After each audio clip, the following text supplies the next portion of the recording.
to Detroit. No! No, not Detroit! No! What day is it? Monday? Oh, Monday!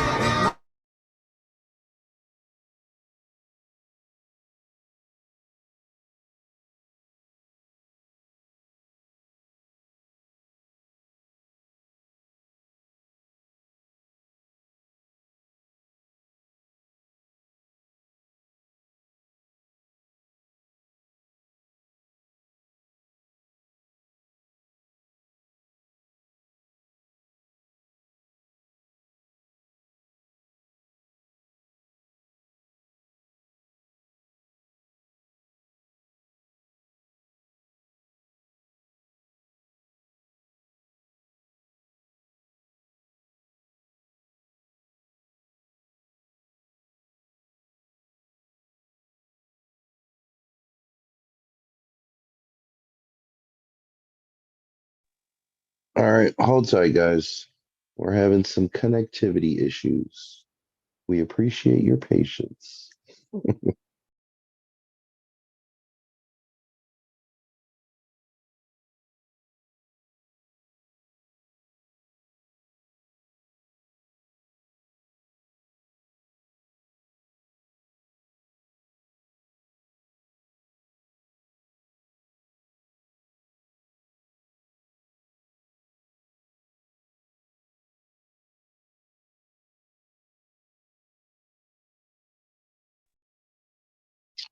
And unfortunately, there was some technical difficulties.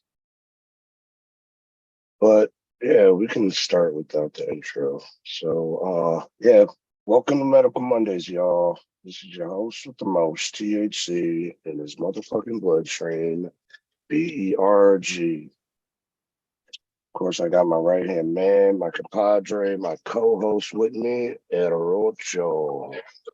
Unfortunately, there was What up, though?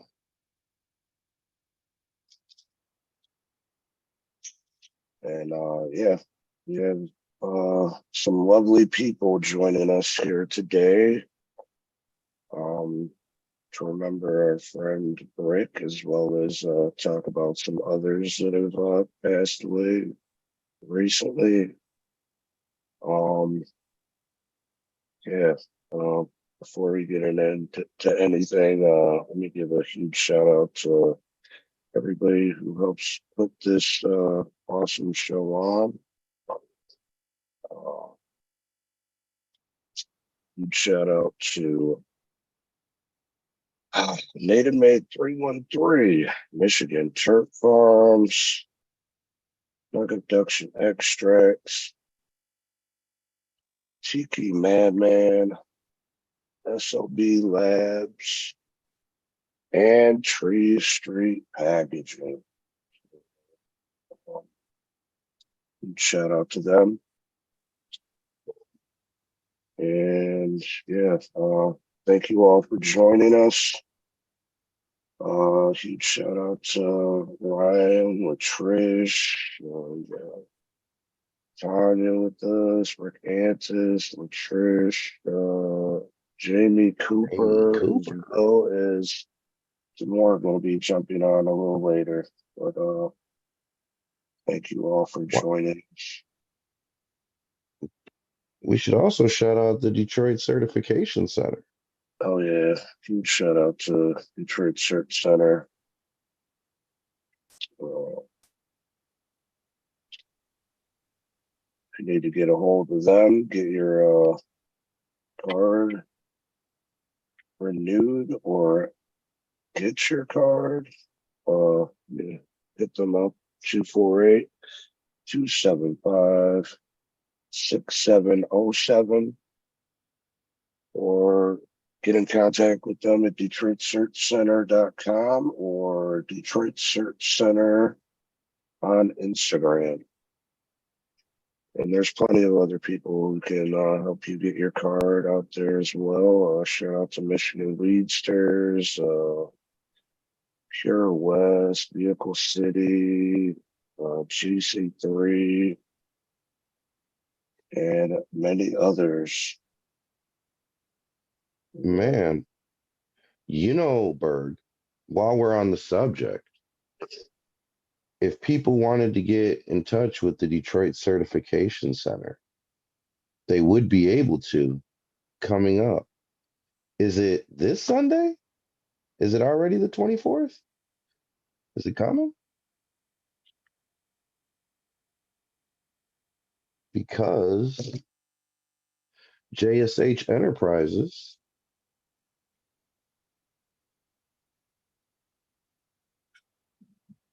all right, Of course, JSH everything Enterprises, that I had set up is reset. So, yeah, come out this Sunday. there we go. It's the Fur Baby Give Back. Uh, it's going on 2 p.m. to 7 p.m. It's put on by JSH Enterprises as well as Nugget Duction. As Roach already said, Chi-Town's going to be there on the Hibachi Grill. Fun Food Express truck's going to be outside, serving up all the carnival-esque food. Plenty of other people there with awesome ass medication for people. Some of the things that you can bring in cash, of course. Heartworm medication, disinfectant cleaner, pee pads, paper towel, large milk bones or peanut butter bones. And just for showing up, you get a raffle ticket and you get a chance to win an awesome gift basket put together by all the vendors. So, yeah, come out. It's a good cause, going to good people and good animals. So, yeah, this Sunday, Detroit. Yeah, I was just gonna say special shout out to Forever Home for collaborating on this give back. They'll be the beneficiary, and hopefully we could do what we always do, which is help people out. But this time we're gonna help some doggies out, some poochies. I think it's a valiant effort. Come on, guys, get involved.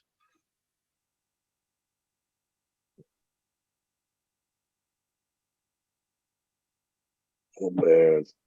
Um, we were talking about it before the show, and Ryan said something that really hit home with me. That me and well, I think Roach too. Me, Roach, and Rick didn't really get along. Well, we got along, but we didn't agree on everything. Let me say that. So, um, but still, he's been here for our community. Uh, I had the chance to talk to him a couple times within the past couple weeks, and uh, yeah, it's just really I'm not good. I'm not really good with death. So Yeah, I mean, just to echo what Ryan and Berg said, um, we disagreed on stuff, but I'd like to think that we all agree on the big stuff. And that's why we can all be here, and talk about this man and the three other people that our community lost this week. Um, because, disagreements and personality conflicts are just that, little things. Yep. There's things at stake here that are way more important than that. And I think we're all adult and mature enough to recognize that. So thanks to everybody for showing up. And I think, the reason why we're all here in a way is to say, thank you to Rick. Thank you to Rick for giving your energy and your life force for as long as you could. to this cause. We definitely moved the ball forward with you on the team, man. And I think I speak for everybody when I say, like, Rick Thompson, we speak your name. We appreciate you, brother. We hope you're in a better place and, the suffering is over. And I think for me personally, what was beautiful about him and getting to know him was what you just mentioned, that it doesn't matter that we disagree on a couple issues. It doesn't matter. It did not matter to him. What mattered was that we all collectively worked together on that bigger cause, and we did. We were all time and time again able to come together and do that. And then his ability to speak and kind of levitate above us in a way and speak to us and motivate us, pretty inspiring.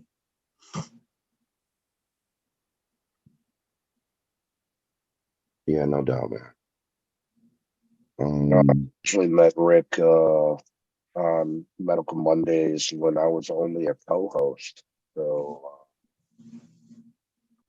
yeah, and it was Rick and Jamie. They were working on the first initiative of MI Legalize, and I actually got to design their logo and everything.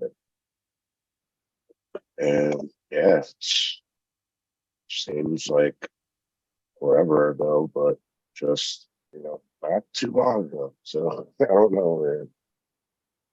I just have many memories of him up at the Tap Detroit studio, just coming up to hang out.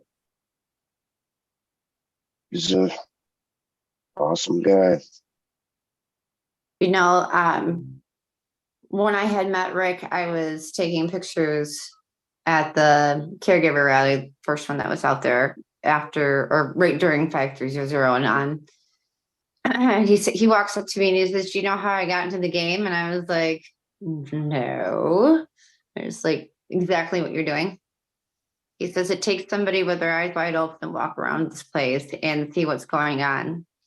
So the next step that it takes is somebody to make sure that they have their mental capacity available to them, knowing what is going to come at them in different angles. And it is true. I was told not to like any of you at one point from somebody. But I think that Rick and I had a mutual agreement that if we are trying to help the community, we have to listen to all their pain, but we can't have action on all of it, because when we won't be able to tell the story.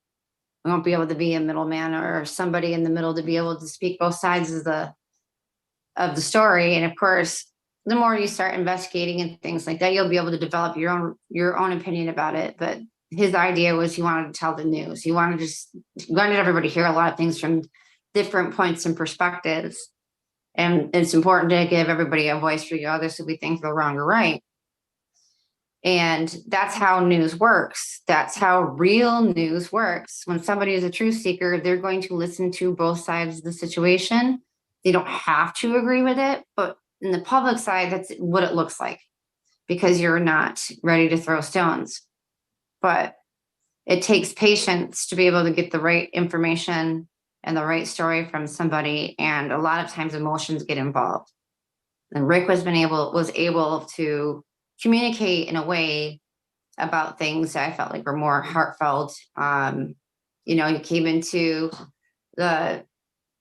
with his platform to stand up and start making some noise about that act.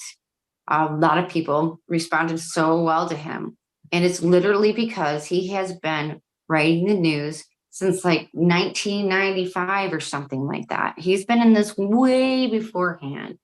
I think that's way before a lot of us. So. Yeah. I've been reading a lot of his articles and blogs and things like that. He has bylines everywhere. It's insane.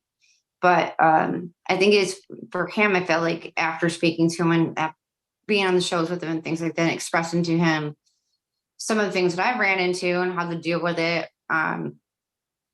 in course and whatnot. He was always very supportive, but it's important, I feel like, as an advocate, that we all to kind of take a step back and also think about the fact that we have to do things silently, because we could be pointing the finger at the wrong person. And the idea is to create such a strong community that we wouldn't even have to do that. We can communicate with each other and make it the best cannabis community you can get. Because that's the ideal situation. Nobody ever just thinks about Cloud9 because we're too consumed with what we're not getting or what we don't have. So in the long run, like one thing that I learned from him is that we have to make a cohesive experience between everything that was voted for on the state, and there's definitely a paradise at the end of that. And it would be really great if we can be the influences of something new in our lives, in our generations. And I really liked it because he took me in, because he would tell me a little bit about, can't be weak here and can't be sad, you know what I mean? But also very compassionate and understanding. And it's going to be really messed. I'm really sad that he's gone. I'm also very happy that he's not in pain. And that's all he wanted for people. Definitely. Entire life, to stop people from having pain. And that's it. And have justice and the rights. Just to be able to be a free willing human being.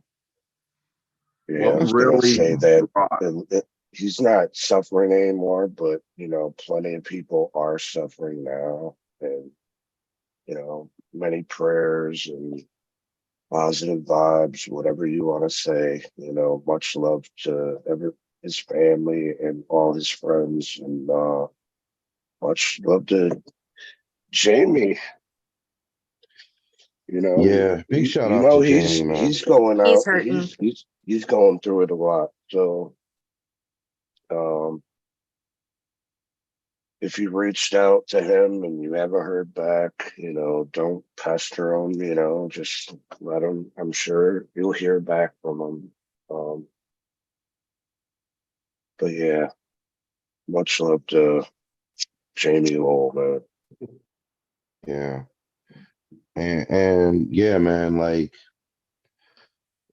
Rick and Jamie is like a thing, and I know this has got to hurt him. You know what I'm saying? It's like a Bergen Roach thing. That's like how I try to think about it when trying to be compassionate to my mans, and like, like I don't even have words for him. I sent him a message like, man, I'm sending you strength and love, man. It's a hard time. It's a hard time, and it's like those guys made it to cartoon status. I mean, they right. were mocked, They literally but they did. still made it to cartoon status, and I don't give a fuck what. That's the shit. Yeah, So, that was hilarious. Rock on. That's what I got to say about that. I hope I become a cartoon someday. Yeah, no, you got for sure. Trish brought up some important points. What really put Rick in the position that got him to involve to what he ended up becoming was the fact that the Medical Marijuana Act was approved and signed by a Democrat governor, but when it actually was implemented, we were with a Republican governor, a Republican attorney general who did not want to implement that program properly. And that inspired a lot of people, including Rick Thompson, to spend their days and nights marching, protesting, writing, investigating, find out who and who wasn't on our team. And in the process, getting burnt by some of those lawmakers, Rep. Colton out of Memphis, thank you. We learned, and it was through long days and nights. Rick put in so much time that it cost him relationships. It just did, because that was what his passion was. And there was no denying, I'm not going to follow my passion. He had that camera around his neck. The first 3 years I knew him, I never saw him without it.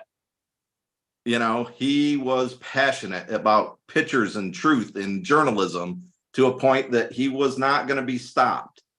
And for all those people that enjoy High Times Cannabis Cup, Rick Thompson is a piece of the puzzle that brought them here in Michigan in 2014, because we met Dan Sky in Denver in 2013 at their cup and built relationships with Captain Kurt, Jamie Lowell, who wasn't there but was represented with Daryl, his partner, there was good people there, and Malcolm is from Flint. So Rick touched so many aspects of the Michigan cannabis community because it was pure passion.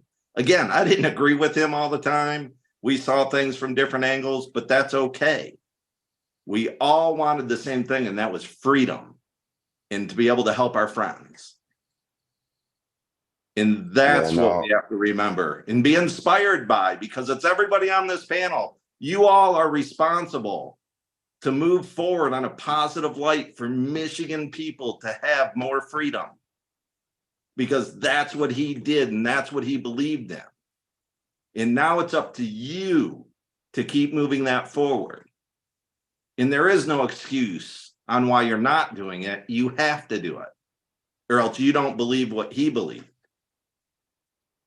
Yeah, no, I mean, it is a passion for the plant, you know, and it's brought us all together, you know, and we're sitting here during this sad time, I guess trying to make it easier for each other in a way. But like if there was ever a time to smoke a joint, it's today. So what's everybody smoking on, man? I see you, Bird, you're going through it too, homie, man. Like, what the fuck are you smoking on? Right now, I'm smoking on some Hindu Skittles, some Michigan Turk Farms. Shout out Michigan Turk Farms. Hell yeah. I see you puffing back there, Ryan. What you got rolled up? I am smoking on some gelato from Vehicle City from Sigma. I also have my rig loaded up with some cherry from the Michigan Turk Farms line. So I'm double dipping. I plan on getting numb before the end of the night. That Trop Cherry is a championship strain. Shout out I Michigan believe Turk they Farms. won a trophy at Once Buddy's again. event. Yep, they sure did. They sure did. You know, that is some of the Jamie- best cannabis that I've smoked. That's just a fact of the case. They do a really good job, and they set the bar as far as I'm concerned in the flower and in their concentrates. Well, you did it right, Ryan. I don't usually let people interrupt me, but I'll let you interrupt me to talk about Michigan Turk Farms. That's a win every time, guys. But I see Jamie's background is cloudy. What are you smoking on? I am smoking an infused Tweet Island Punch by Trap House.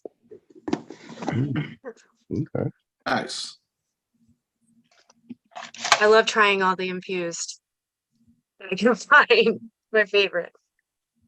Nice. I know Tanya is probably dabbing on something. No, she has a lighter in her hand. She's No, No, what? not tonight. I'm just smoking a bowl. Funny enough, it's a Trop Cherry, but it's from a local grower in Thetford Township. Sweet. Shout out those local growers. I believe we call them caregivers. Caregivers. Yeah, we call them friends and family too, and call them, you know, significant people in our lives, no matter what side of the card you're on. It's a beautiful thing. Rick, what you smoking on over there, man? I'm rolling up some Zach's cake out of my garden, and it's pretty nice evening smoke. So, Latrish, last but not least. I'm not smoking tonight. I took a couple edibles. So that way I can get to sleep this evening. But I also got my edibles from Sigma at Vehicle City as well. They Okay. get really good products. They work with, I love them. Like every time I walk in, I'm like, what's got less CBN in it, buddy? And he's the only one that can tell me most of the time. And that's awesome. So it's pretty nice. I had some cake. Well, I don't know, man. I mixed some weeds together. I made some new strains. Um, I'm smoking some rainbow marker, which is some RS11 and permanent marker in the great backwood. It's phenomenal. I wish you guys could taste this. Um, but both grown by Michigan Turf Farms is great. And I got some wedding pie, also championship strain from SOB Labs, mixed with some blueberry. I'm calling it honeymoon pie, man. This shit is delicious. Like just the dry head. So yeah, man. Shout out to the caregivers out there, especially Michigan Turf Farms. Best caregivers in the state. They're all great, but that And they've blueberry been though, beating. I also got some Oreos, bro. The lung deduction. forgot I even had some of that shit. Thank you, Yeah, man. I well, could they're have had famous some of that for. rubbed up. Good shit.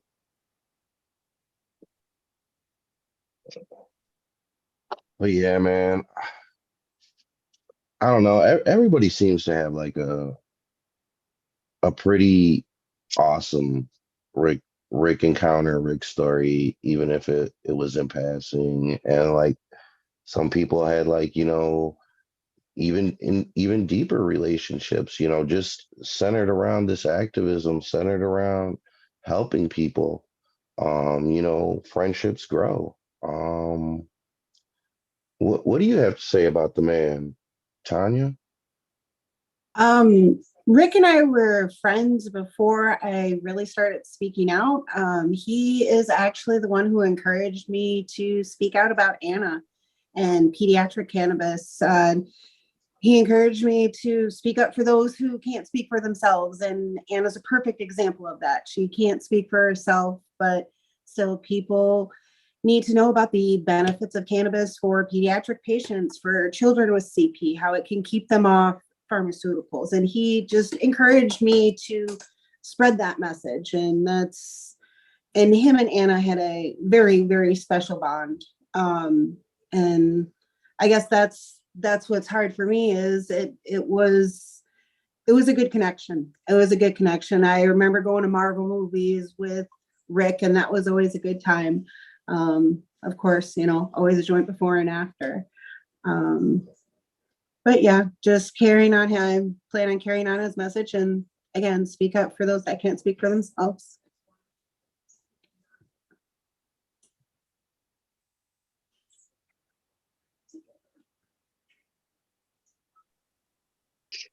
Those are the intangibles right there. You know what I'm saying? And that I think that's what made Rick great, and that's what makes Michigan great. Is that like it's a labor of love. People aren't just punching the clock; they're actually taking the time. They're taking the care. They're practicing. You know, the being of a caregiver in good faith. So, it, it's hard to think that there's less of us after today, but like the stuff that Rick has done is going to create more Ricks, and more people like that. It's only a matter of time. Like Ryan said, it's up to us now. We got to create an environment where that energy can return to us, because it will. You know, Rick. What would you like to say in regards to Mr. Thompson? Well, like I said, just coming on the scene, getting to know him, just was in awe of his ability, and obviously had many years behind him with radio and the news and all those things. Those are talents that are acquired from through time and practice. And so he was just at a place, I think, where he was supposed to be. Watching that and seeing the impact that he had, listening to him, going up to the committee meeting that he spoke at against the House bills that were going against us, the way he just punched them in the mouth. I mean, they gavelled his ass. He did They almost exactly. arrested his ass. It was beautiful, and it was exactly what the people, when we speak, the influence and the strike that we need to take. We can't be passive. We have to be assertive and proactive now.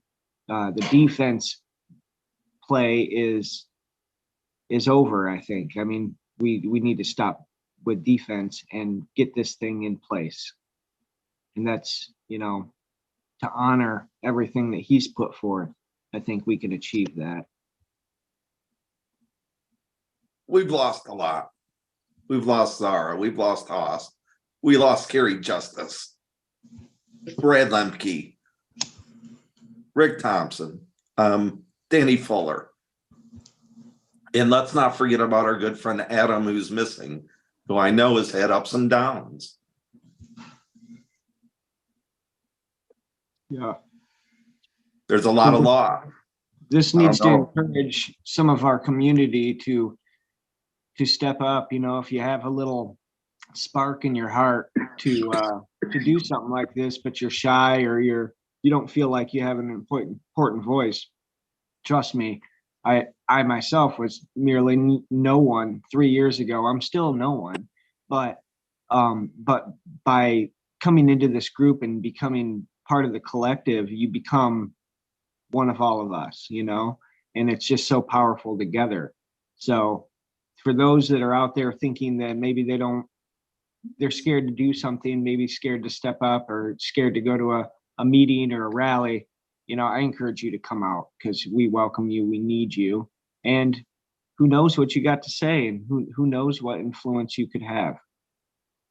Who's the next Rick Thompson? Yeah. Not to say that he can be replaced, but Right. There's always a leader that will rise up that's special. Definitely don't think he can be replaced.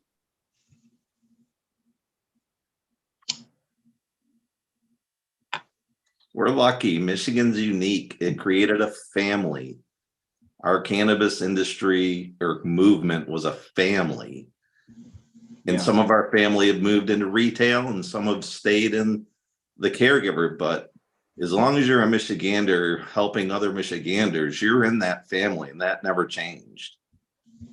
Yeah, unlike anything else that's unfolded across the states, you can't name a state that looks like Michigan in the cannabis realm.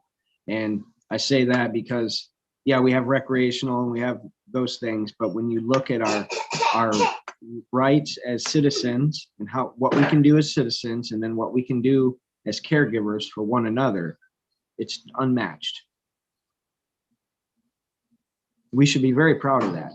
This is the first time in society, in American society, since pharmacopoeia came in and was involved, where we actually have a natural law for us to be able to heal ourselves or medicate ourselves through a plant.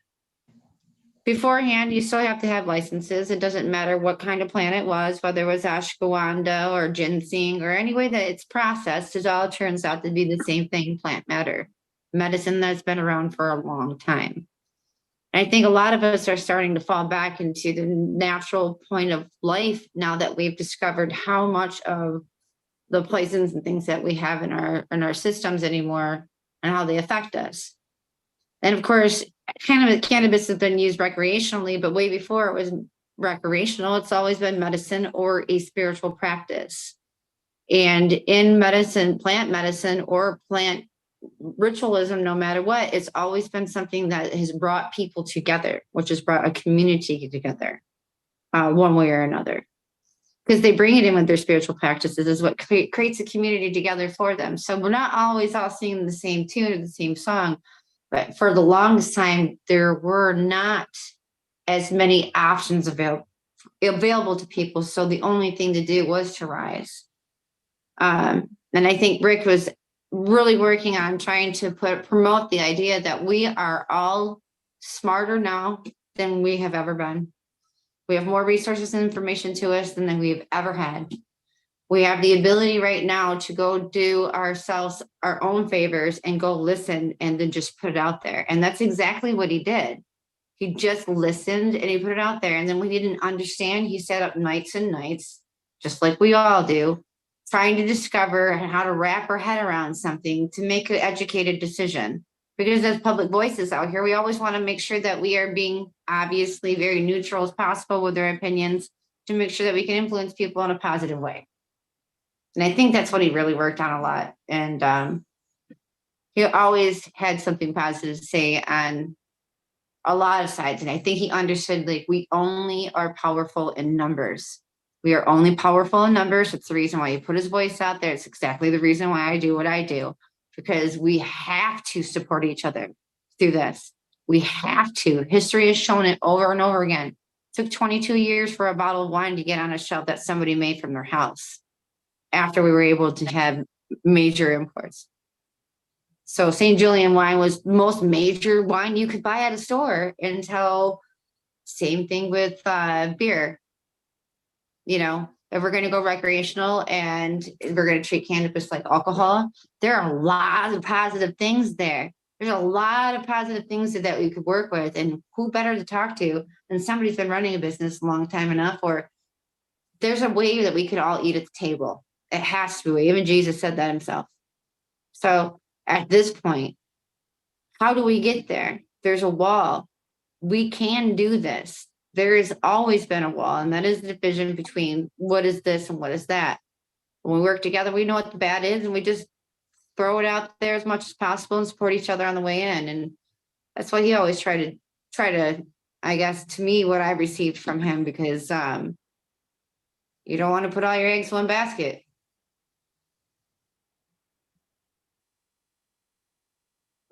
And Yeah, no. He was Rick was good at crossing crossing lines, not the line. Well, a little bit of that too, but and connecting with people on different sides and getting that conversation going and coming up with a resolution and a solution and ways to move forward. Um, Jamie, I'm I think, interested in hearing about your story about how you met Rick. I know that you've been advocating for a long time. Amy talks to me a lot about stuff that you were involved in when she got into this game, and how involved that you guys were and how helpful you were. And I know that Rick was a big part of that too as well. And that's the stuff I'm talking about, like when Ryan was saying is we've all went into different directions after the laws passed it, but it never didn't change our hearts. It just changed our direction where we wanted to go in this space. So I was just kind of curious how you met him. So I moved to Michigan late 2014 from Colorado. And it was recreational legally there. And then I got here and I was like, shit, people can get arrested for using cannabis without a card, and people were getting arrested like crazy. And this is like, and all the stores were getting raided, at that point. And it was just so much policing. And yeah, I was like, what the hell is going on here? And I got involved. In fact, I'm not sure. It's yesterday I posted on Facebook about this, but I don't know if I'd be where I am if it weren't for like Rick, Michigan Normal specifically. 2015, I applied for a scholarship to go to a conference in LA. It was a cannabis focused conference.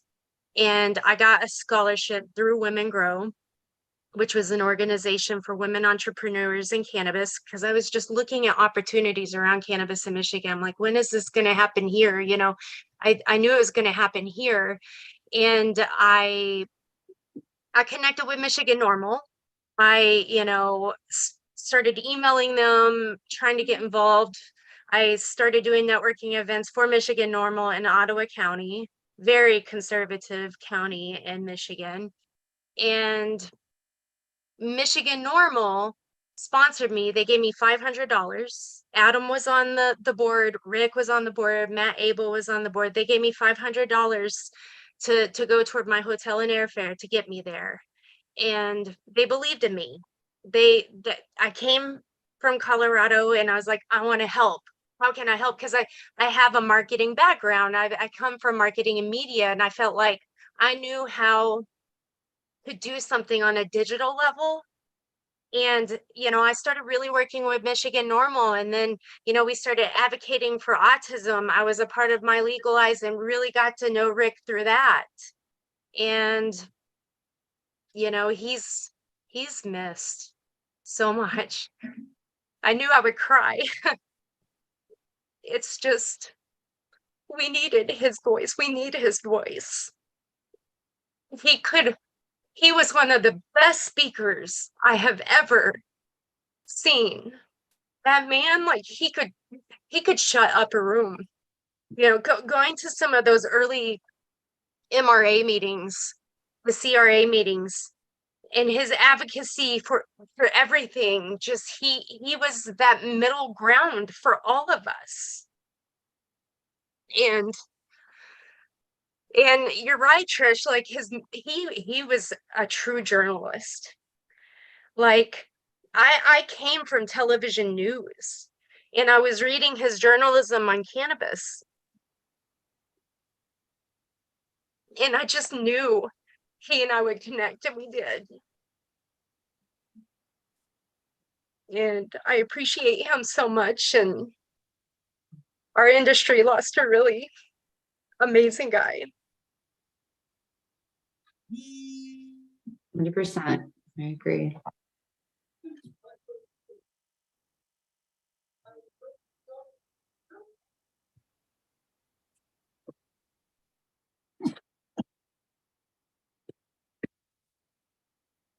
And yeah, today, actually, the CRA director and his PIO, they both did post on LinkedIn just about Rick and their appreciation to him,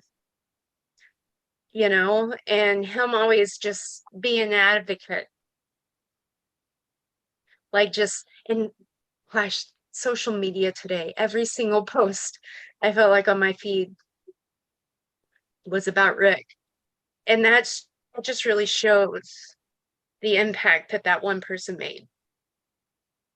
He asked for nothing at all. And that is one thing that people, I feel like, need to kind of understand what's going on with, as far as advocacy goes. A lot of people don't realize how much an advocate loses in their life, whether it's friends or relationships or even their home, because they have their life so ingrained into making change and an experience that so many other people are involved in.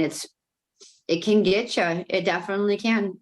But that is because we all believe that there's something better at the end of that rainbow. And I mean, everything and anything that was good always went through a lot of different hardships. People went through hardships to make things better for other people. And that is definitely something I feel like the past generations have done for us. And it's time, I feel like, after becoming friends with Rick and communicating with him and doing the shows and stuff like that, that we've had enough negativity in our past and a lot of different experiences. And it's time for us all to grow up and start using the energy and power that we have now in front of us. Again, we're the smartest generation that's ever existed. We have more information and resources to us than anybody's ever had. We don't need pickets and protests. We need resources and talented people. And he's a very talented person. He worked very hard to be talented in what he is. And he found more because he's so influential, literally clear-voiced, taught you a lot about politics, taught you a lot about how things work in Lansing and how to communicate with people and ways to do it. And it was really influential on me. That's the reason why I do what I do. So it's really great to meet all of you guys along the way too, and have some voices out here that people will listen to. And it is definitely, I feel like, a good message that he put in front of all of us. Like you guys all say, none of us, all of us agree, but we can still sit at the same table and eat and try to figure that out. And that has not been the calling in the cannabis community a lot since I've been around, at least the year and last year and a half, people finally got their shit together and start realizing that like this isn't just going to be a patient caregiver thing or a business thing. This is going to be the whole state's fucked because it's that easy, because we're too blind to look at what has already been done and it's set up for us as we speak.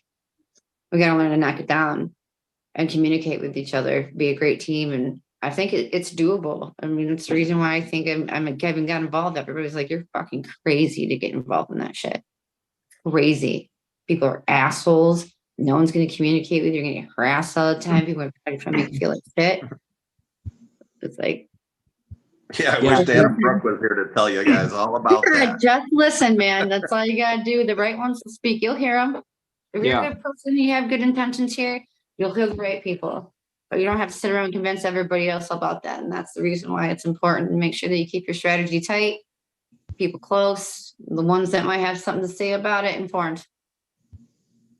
Basically it. And that's what he did. Positive vibes going out to Adam, man. You know, yeah. He's laid up right now. Let me tell you, that guy was speaking the truth before anybody else really had the balls to do it. So he is the godfather in this state, as far as I'm concerned. If you want to, debate that, I'd love to, but he was doing it before most had any courage. And he had the freedom fighters with him in Chuck Ream and a few other good people. So, but they were saying things that at that time you were taking risks to say.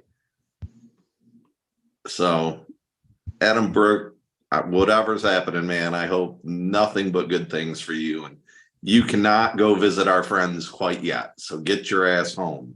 That's what I got to say to that.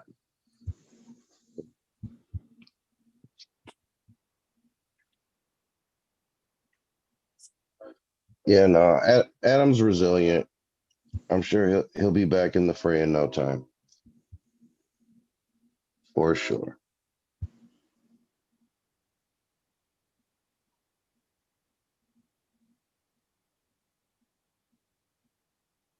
Well, I don't know, you've kind of been interjecting here and there throughout the show, Ryan, but like overall, give us your thought. I saved the best for last, man. I know you're a good talker, so regale us, man. Tell us about this man known as Rick Thompson.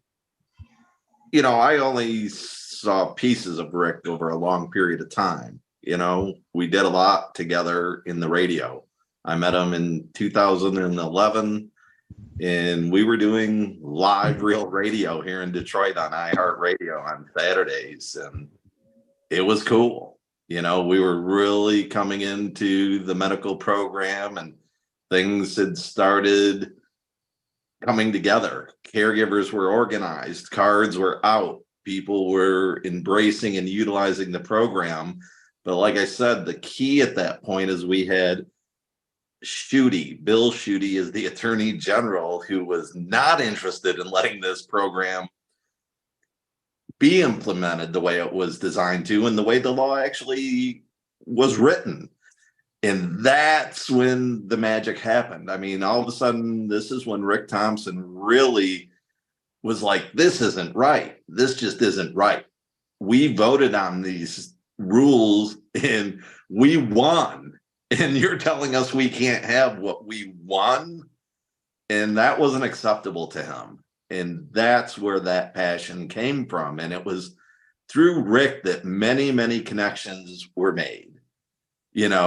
I know Rick, who's sitting on the panel right now with us, because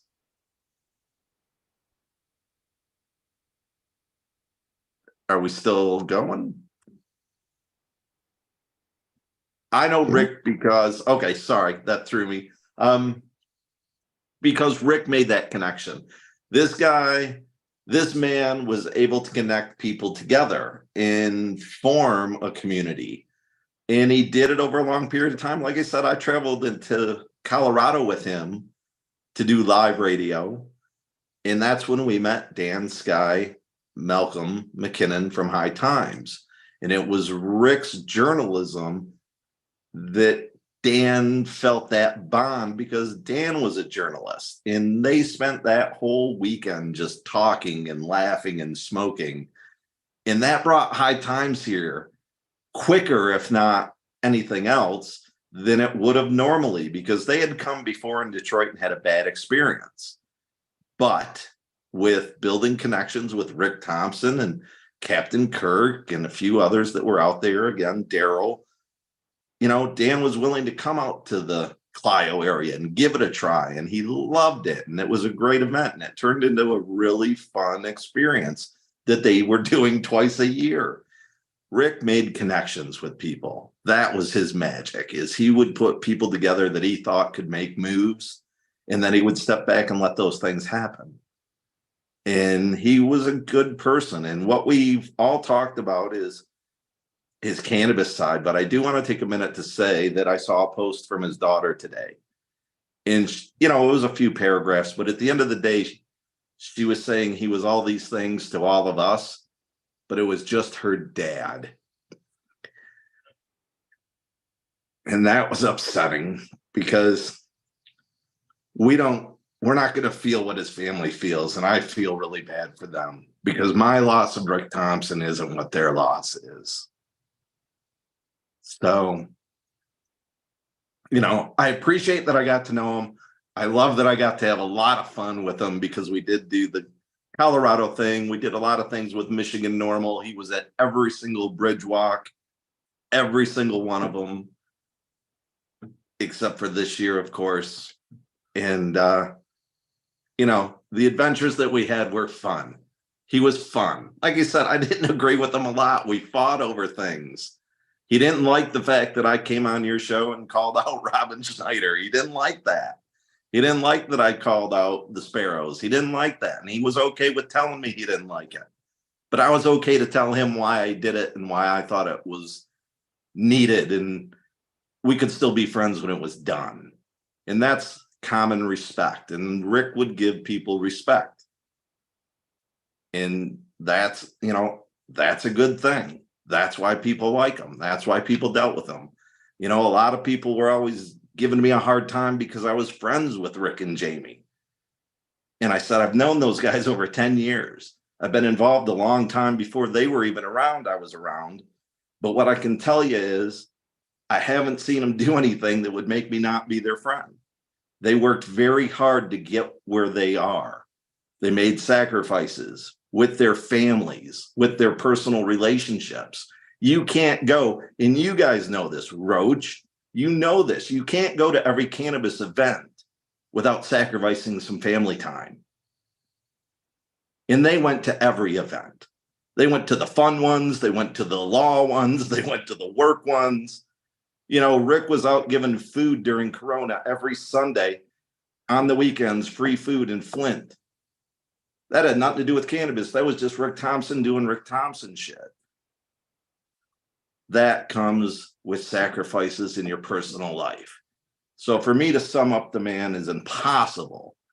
I can just tell you some of the things that I experienced when I knew him. But again, the family, no matter how much we talk him, how much we loved him, how much we thought he was a dick, which I did a lot, no matter what, I'm not his family, and I feel bad and worse for them and hope that, you know, they get some peace when it's all said and done. And again, there's a lot of other family members, cannabis family members, that are gone today and all week. Brad Lemke, Gersh, they all deserve our respect, our gratitude, because without those guys, we would not be where we are. That's just the plain and simple truth. So, you know, I love coming on the show. I wished it was for something more fun, but Rick deserves all the love and support. His family does. He worked hard at what he loved. That's just the way it is. And he made me laugh. I liked watching him almost get arrested when he's speaking against the Caregiver Act in the chambers. I mean, that was cool shit. Not a lot of people have the guts to do that. And that's why I think we had a good relationship because I'm willing to cross the line too. And sometimes you have to push that line if you want to make anything really change.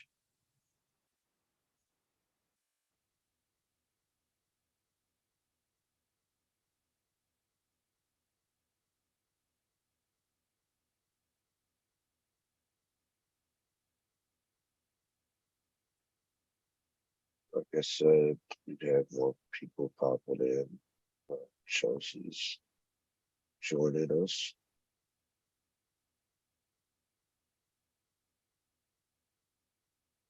She's been to any of the recent cannabis events. You may have had some of her coffee. You there? I'm here. Sorry, I was muted, I think. Hi, Chelsea. What's up, guys? Thanks for letting me join. I was just listening to you, Ryan. You have every sentiment I think we all would like to say. You're just much more articulate. So thank you. Thank you. I'm just a little lost today.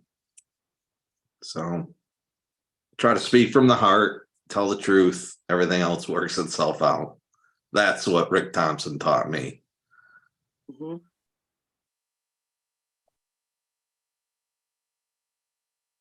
Yeah, I had some rough times. He knew about it. He kept it close to the vest and never told anybody nothing. He was a good guy, man. Lots of different levels. Yeah, he certainly didn't take anyone's shit either, which I appreciated. Like you said, we might not have always gotten along or seen eye to eye, but he's going to tell you like it is, and he's going to stay the course, and he always stayed the course. Him more so than almost anybody, you know. Like you said, Rick and Jamie and several of you guys are always out there day in and day out trying to do what's right. So it's a huge hit to the community for sure. For sure. Yeah, it's just too much. Again, I mean, Haas, all these people, Gersh, they touch different factions, if you will, of our community because, you know, we break off into our little groups, mostly in the counties and the areas that we live in. And, you know, those were like the heads of their area. Gersh took over the, you know, other side of Washtenaw County. He had his crew. You know, Haas had the crew up there in Bedford and in that area. And, you know, these guys are leaders in their own rights, and the leaders are not there. And that's scary because, you know, I don't want this family to fall apart. You know, not that I believe that's going to happen, but it's just disappointing to see that many people aren't here so fast. Mm-hmm.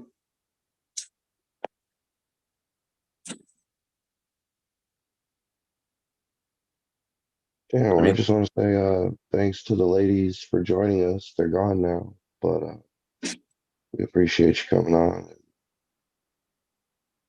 sharing your experience. I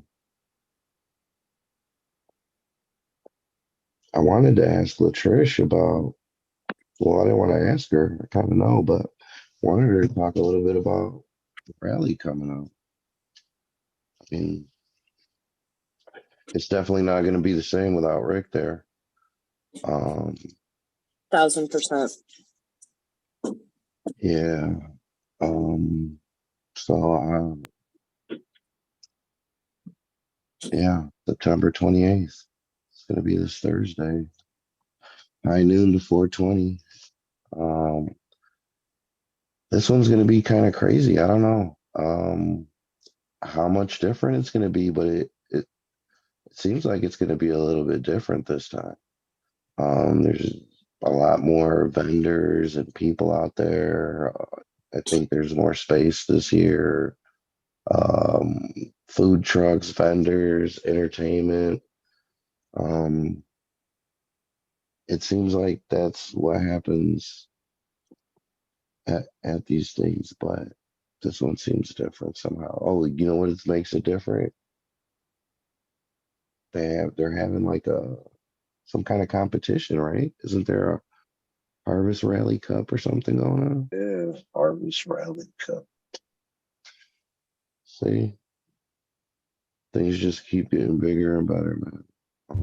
Hope everybody shows up. You know, this might be the day somebody steps up and, you know, fills that void, um, and becomes the next voice. So, Hopefully we can yeah, all take the spirit of all of these that we have lost over the last year or so and put it to good use and make it all for naught and work extra hard and carry on with the mission, you know. And at the end of the day, we all have the same goal, you know, and some speak louder than others. Hopefully this is a come together moment for everybody, and what really matters. And not only to carry on for them, you know, but for ourselves too. 'Cause, you know, they were selfless, you know, and we need to remember that we all need to be selfless as well and just work our asses off, whether we're at the Capitol or we're at our township or we're just spreading the word, you know, just to keep it positive and keep it going in the right direction with an open line of communication as they always did. So.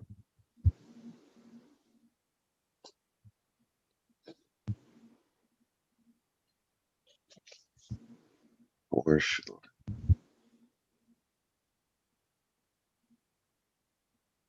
I have a question for Rick, who's still with us, I believe. Yeah.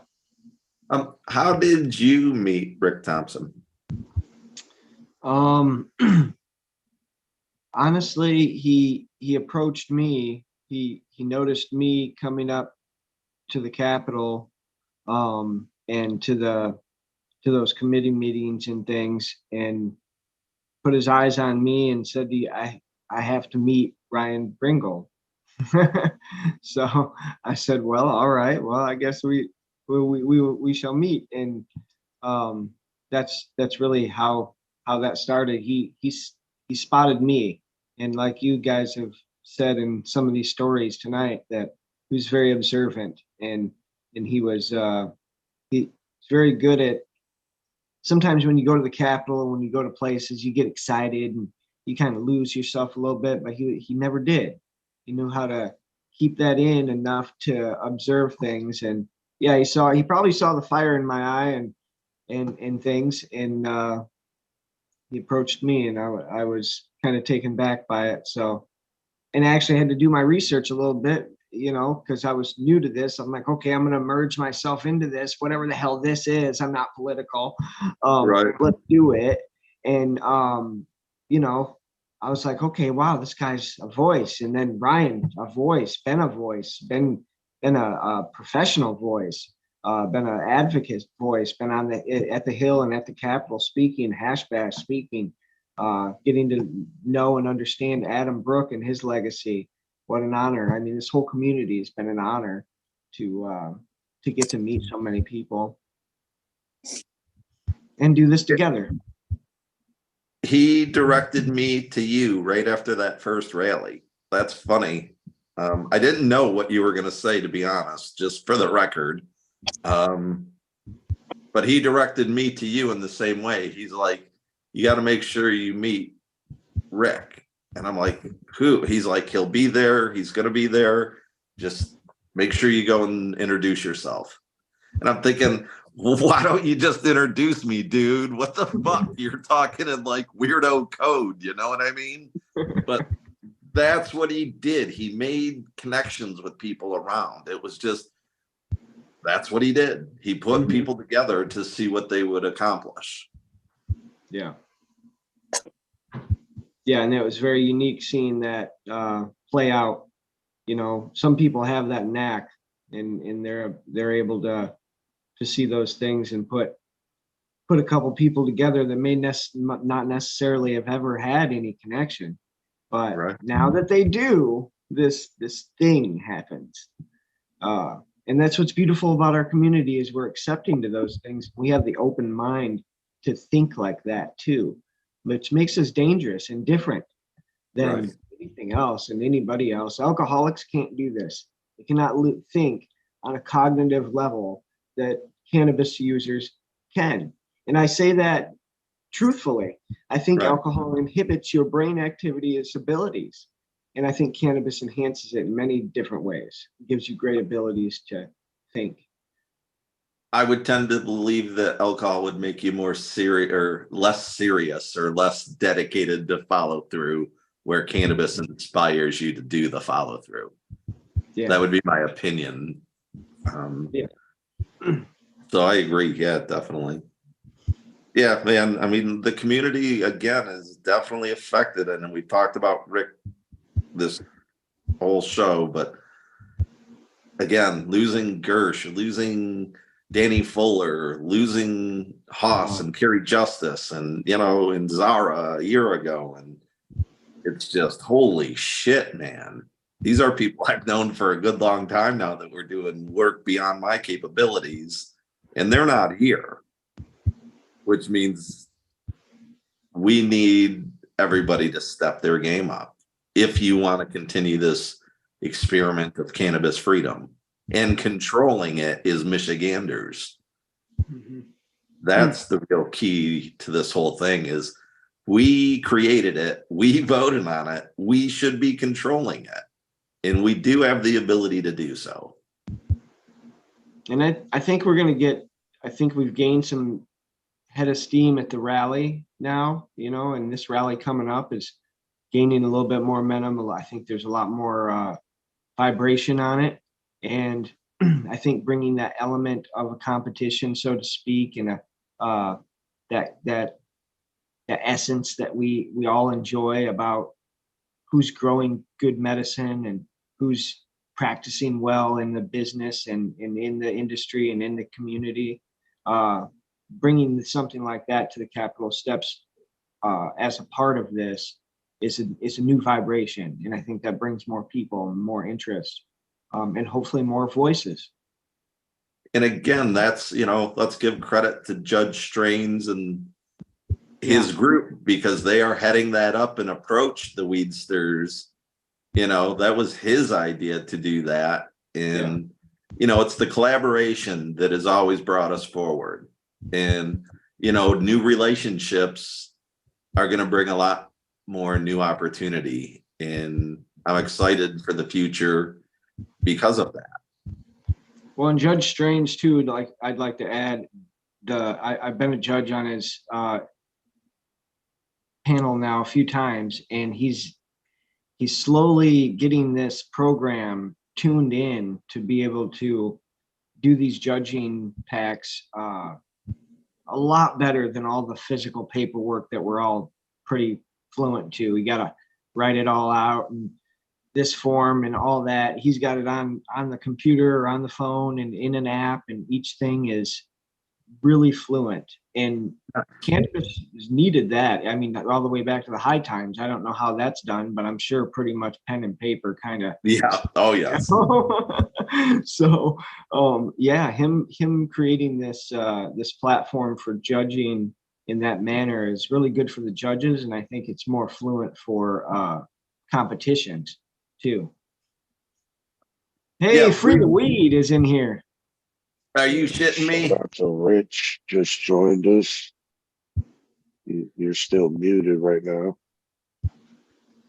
Sir Richard. Fuck me running. I love this guy. Hey, man. Good evening. Richard, how are you? I'm fine, man. Kind of had to stop in and say hello and, give my respects to all the warriors that, that left us today, And just want to say, you just got to keep the fight going in their honor. And, and just keep it going, and every day we fight, we gonna have those guys looking down on us and saying, "Hey, you go, y'all," and keep the pressure on. So just wanted to check in and say hello to everyone, and just wanted to say my little 2 cents and everything. So how's everybody doing?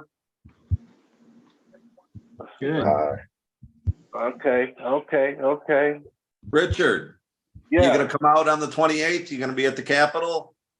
In Lansing, I'm planning on it. I put it in my schedule. I put it on my calendar to come up. I'll make sure that you have all the time you need, my friend. Yeah. Okay. Like I said, the Harvest Rally. Yes, sir.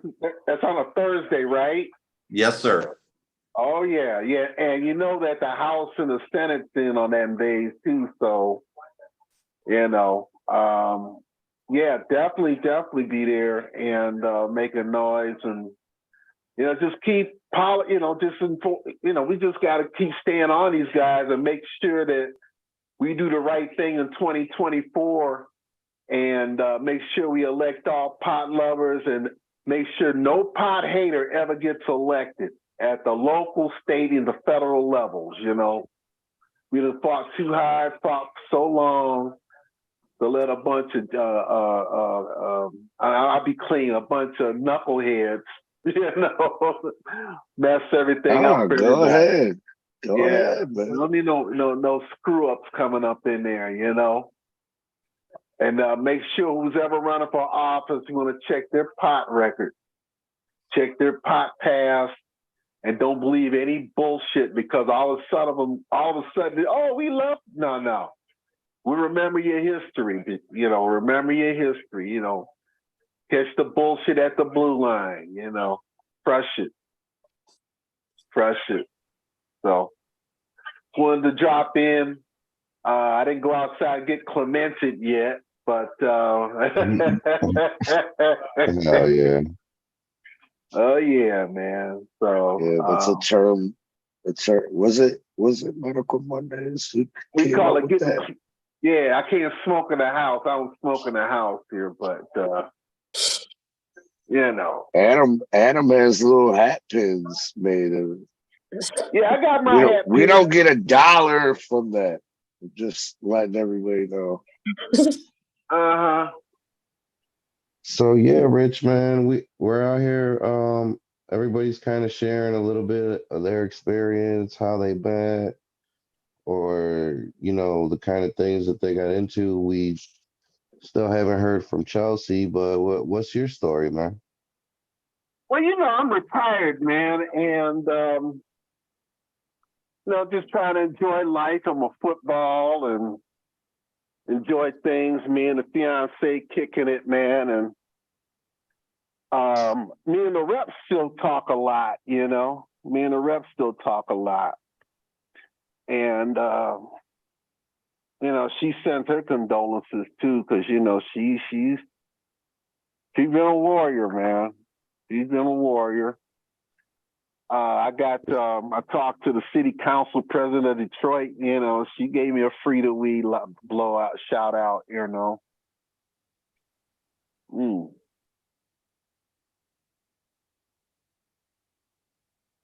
Yeah, I put one up for all of us. For all the.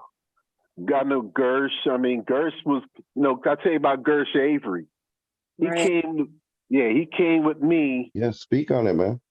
Yeah, he was one of the few guys that come with me when I was recalling Bill Schuette. He came to that hearing, and he had his high-priced lawyers out there, and we beat him down. They had enough of me driving up from Lansing to Midland, and we finally got him and made a point that, hey, don't mess with our law. Don't mess. We're not bullshitting.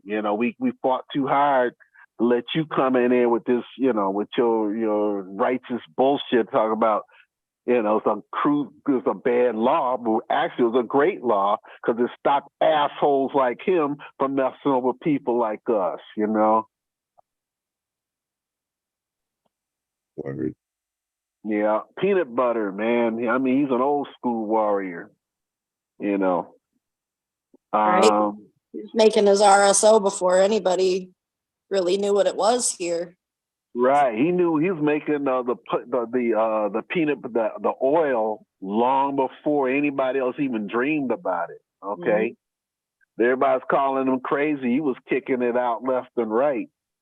And we would go up to these hearings in Lansing when, you know, in Cushenberry, and we had Greg Francisco testifying, and we really put it on him, you know. We would really put it on him. And yeah, Gersh was a pioneer. Gersh was definitely a pioneer. And I guess when Rick came along, you know, he was more of a TV guy, so he was very, very presentable, you know. And he had more of the background of a TV guy, and a journalism background really kind of helped him out. But yeah, we went through a whole bunch of things up there. One time we stopped at a rest stop. We got stuck out in the middle of I-96. And man, we basically helped shut down, you know, helped the time go past. And I remember with me, Rick, and Nene, and the rest of us, I guess we was in a town, we saw a bulletin board talking about how bad our plant was. So we definitely shot a picture in front of it and said, I'd write this screw yous to that one, you know? So, I mean, we did a lot of damage. We got a lot of things done up in Lansing as far as we stopped a lot of legislation that would harm us, passed a lot of legislation that would help us. And, you know, I know we lost some giants, but I think we got enough from them to carry on, you know, and pass it on to the younger guys, you know. And I think I'm a little bit older than most of y'all, but, you know, we can definitely pass it on to the 20-year-olds and ones coming up and emphasize the importance of voting and participating in your government. And if you need to cure ill, ask your rep for a bill, okay? And that's how bills become laws and so on. And then we're definitely making sure, 2020 right now, to make sure that nobody gets elected that hates pot, okay? All pot haters must pay on election day, okay? Free the weed. Free the weed for the jobs we need. Because the people agree that the weed shall be free. Let weed ring. From sea to sea to Ottawa to Montgomery, all the way to DC and back again. We are not here to pretend, okay? So I just wanted to drop in and give my condolences, man. And, you know, I usually don't stop in medical. I usually listen in, but, you know, I had to chime in tonight because, you know, I mean, this is a trifecta for the angels today. But as we put one up for our warriors, you know, we're going to carry on the fight and make it right, okay? Got to keep it going, y'all. All right, Rich. Rich is like the real life Dr. Huxtable. I think like if Dr. Huxtable smoked weed on the Cosby Show, he would have went outside on the stoop for sure. Hey, we're gonna blow some bud today, you know. Respect Hey, you know, to when I Rich. was teaching, the kids used to call me, "You look like Bill Cosby," you know. And if they only knew that if I got a dime for every time every little child told me that, I'd be rich by now. You know, they can call me Bud Cosby, you know, but I tell you, I was working in one school district in Highland Park, and they kicked me out of the school district. Because they found out about your weed. The kids. People kept on showing up to work, your work, saying, free the weed, free the weed. Yeah. They're like, what the fuck are these people talking about? I had a little punk ass kid try to tell, you know, little high school kid That's try Mr. Free the Weed. You know, try to jam me on some weed, man. And he recorded me and we took it to the principal and say, oh, that teacher's talking about weed. And he fired me like a punk bitch, right? And we look at Highland Park now, we got more marijuana businesses than fucking high schools. They tore the high school down, so they can kiss my ass, you know. You know. How you like me now? Yeah, yes, right. How you like me now, motherfuckers, you know. That's right. Yeah, they tore the high school down. And one of my proposals is that they build a new high school from hemp products, you know. Hemp concrete with a brand new high school. So, but yeah, those are the kind of battles we fought up in here, you know. And you know, it's like a public service thing for me, you know, because you know I wasn't doing it for the money. I was doing it because the right thing to do. And I guess we can get it on a federal level now. A little bit of work with Danny Trevino. You know, I talked a couple of him FaceTiming, and I think we may be able to get him a pardon if we keep the pressure up. Okay, his U.S. rep is Alyssa Slotkin, and she's running for state for U.S. Senate. And I spoke to her about weed, and she says, "Oh, I'm supporting it." Now, I said, you got to show me because one of your constituents is doing 15 years for growing over 100 plants. You know, and that's some bullshit there.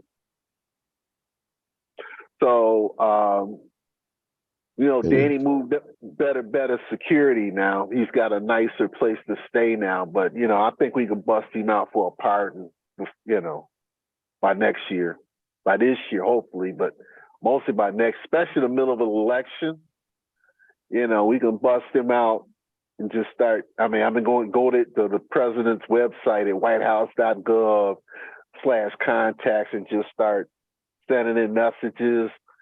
You know, Rich, I want to ask you about this presidential pardon certificate that people are receiving. Have you heard about this? I'd like to get your opinion, but I want to hear from these ladies first. Hey, what's up, Brandy? Thanks for joining us, Chelsea. Thank you, gentlemen. It's great to be here and memory of our friends. Yeah. Our mentors, our colleagues. Right. Yeah, so let us give you the opportunity to speak and say your piece. Oh, gee, thanks, gentlemen. I can't really say anything that hasn't already been said as far as how great Rick was, and also thinking of Gersh and peanut butter. You know, this podcast is about medical cannabis, so I want to remind everybody we're patients. So get your medical checkups, follow up with your doctor, keep your health up. You know, we're all important and a big part of this greater movement. So, you know, if you're a caregiver, you have to take care of yourself first. So please, I want to remind everybody, get your checkups. I neglect myself too. And I acknowledge that, you know, I got to get the mammogram, you know, and I got to do the stuff. So everybody, please do that, because it's really sad when we keep losing all of these folks. And, you know, I was telling somebody who's not part of the cannabis community today about how I lost some friends, and they're like, well, Brandy, you hang out with a lot of sick and old people. You got to expect that they're going to die. And I was like, well, you know, on the other hand, though, Rick was a young man, and I would venture to say that also was Gersh a young man, and they had a lot of purpose on this earth and a lot of important work that they both have done. So, but on the other hand, we are part of the medical cannabis community, and we know that we have lost so many this year, and you know, it's a fact of life that we are in this circle of people who have medical problems, and, you know, be they physical, mental, emotional, spiritual, all of the above, you know, that we are a big complicated circle of a family, right? So a lot of people didn't like Mr. Thompson, or Gersh for that matter. They're both Scorpios. And so I want to say to my Scorpio brothers who passed away today, my heart is broke. I'm devastated. Gersh was my birthday twin. We were born on the same day, but decades apart. So I feel a special kinship with him always. And Rick, as a fellow Scorpio born the day before me, in a different year, that I really miss my brothers, and that they were both taken on this day. I just want to help us all, like, to kind of think about this concept of, like, everything comes in threes or whatnot. We lost Brad Lemke, and there are folks in Ohio that remember Angelica Warren, who passed away also in this, like, last couple of weeks. And she was a warrior in Ohio who had brain cancer and fought so long, so hard.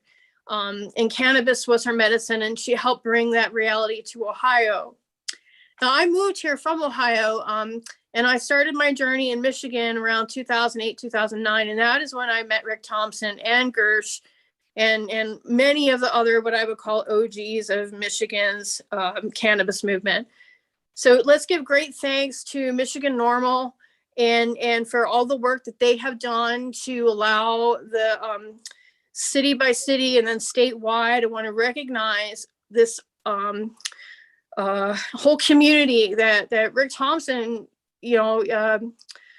becoming the director of the Michigan NORML chapter, that this chapter should, like, not fade away, that Right. this chapter should grow, that because we have Michigan NORML, we have medical cannabis, and we have adult use. So I want to give a shout out to Michigan NORML, that we all should thank them, and we should thank Rick Thompson for taking on the mantle of leadership for Michigan NORML. And so in that void of that absence now, that there is no one in that chair that's holding that position, I want to, like, say, hey, young folks, y'all, we appreciate you now. This is your time to shine. Step up, rise to leadership. And I'll get choking on my heart has been pain, and I know that you are too. But I want to give inspiration to the rest of the activists and advocates, that you are not left behind, you're not forgotten, you're not alone. This is your chance to step up to leadership. This is what you were born to do. And we really need you, young people, and your new skills that you have with the power of the internets and the YouTubes and the TikToks and all of that stuff. Get the truth out, get the message out. Peanut Butter Gersh, he made this magical herbal. It wasn't only cannabis, but the herbal, all the powerful medicine plants, right? There's all kinds of magic there that we need to learn.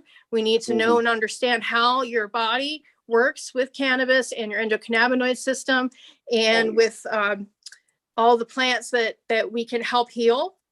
And so I celebrate this life of these two beautiful souls in Michigan who had so much leadership and so much to impart to us. Every time you can, like, read through Rick Thompson's, like, memorials today, and Gersh is not on the internet, so I don't think that he had that same, certainly, presence, but they're both taken today, and together I just feel that their impact on this movement is so beautiful, and we would not have the blessings that we have without their work. I want to acknowledge Rick Thompson's ability to document the moment, that he had the cameras and the photography. And I look back through the Compassion Chronicles, and I looked through some of the stacks of the magazines. He was a publisher and a journalist, and as well in the print media, which is really cool to have, that you can, like, look through old, like, stacks of these magazines, and that there was a time and day when the medical marijuana in Michigan, nobody was really talking about it. And in the legislature, they, like, looked at us like we were aliens. And there were some people that could go to lobby days or meet one-on-one with legislators or help organize and bring other people. I went on many lobby days with Rick. I helped organize with him. I want to thank Rick for being one of the members who stepped up to be on the board of another organization for patients, the Michigan chapter of Americans for Safe Access, that when I had to step away, and Rick and Jamie Lowell and actually Chuck Ream, Greg Patowski, Kevin Spittler, all these, they were all guys, and then me. So it was a whole team of guys. When Rick Thompson joined the board of Americans for Safe Access and held that going and fighting for patients too. And the fact that legislators heard from him made other people know that it was a good idea and safe space for them to speak up and reach out to their legislators too. So we have to keep that work going. The fact that we have lost like some special people in our lives who were leaders, we all have that power in us to show up and make those phone calls, or put on the armor of the power of the suit and the tie, which he wore so exquisitely, Rick Thompson, when he would speak in a meeting, a council meeting, or before the legislature, and he is so powerful in his presence, and to be there in the room, especially when they tried to gavel him down.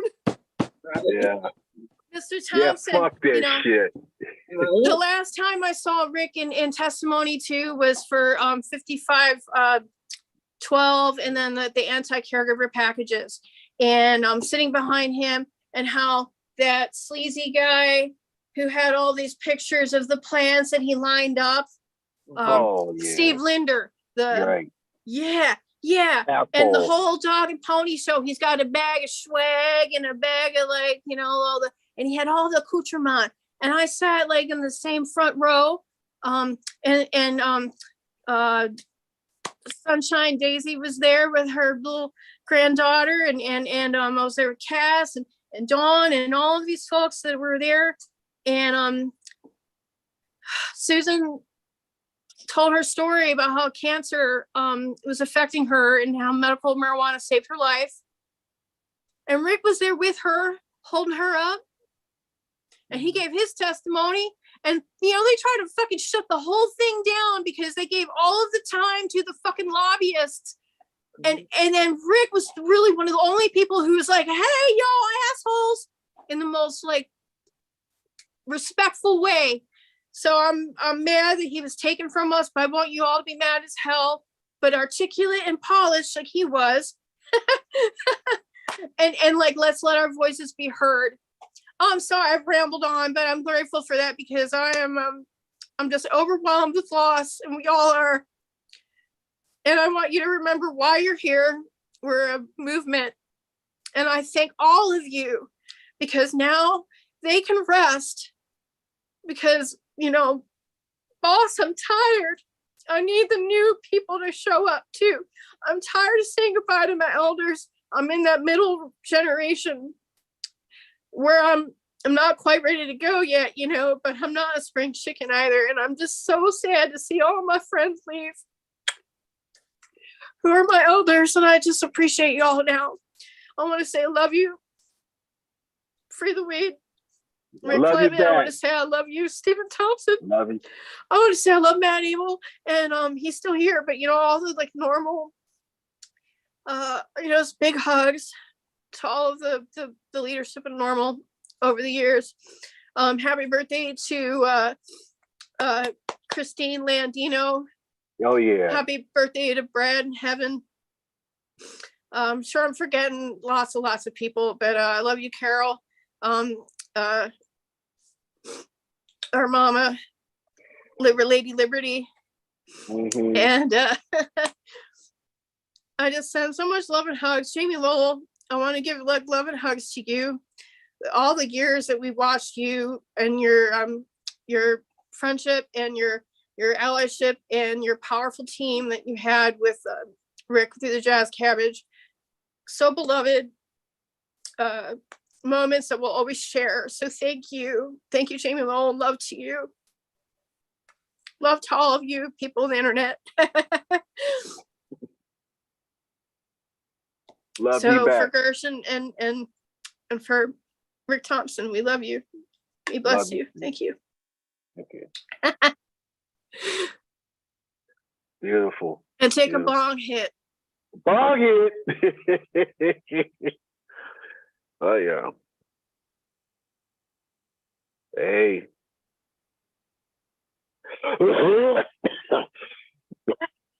Bomb hit, baby.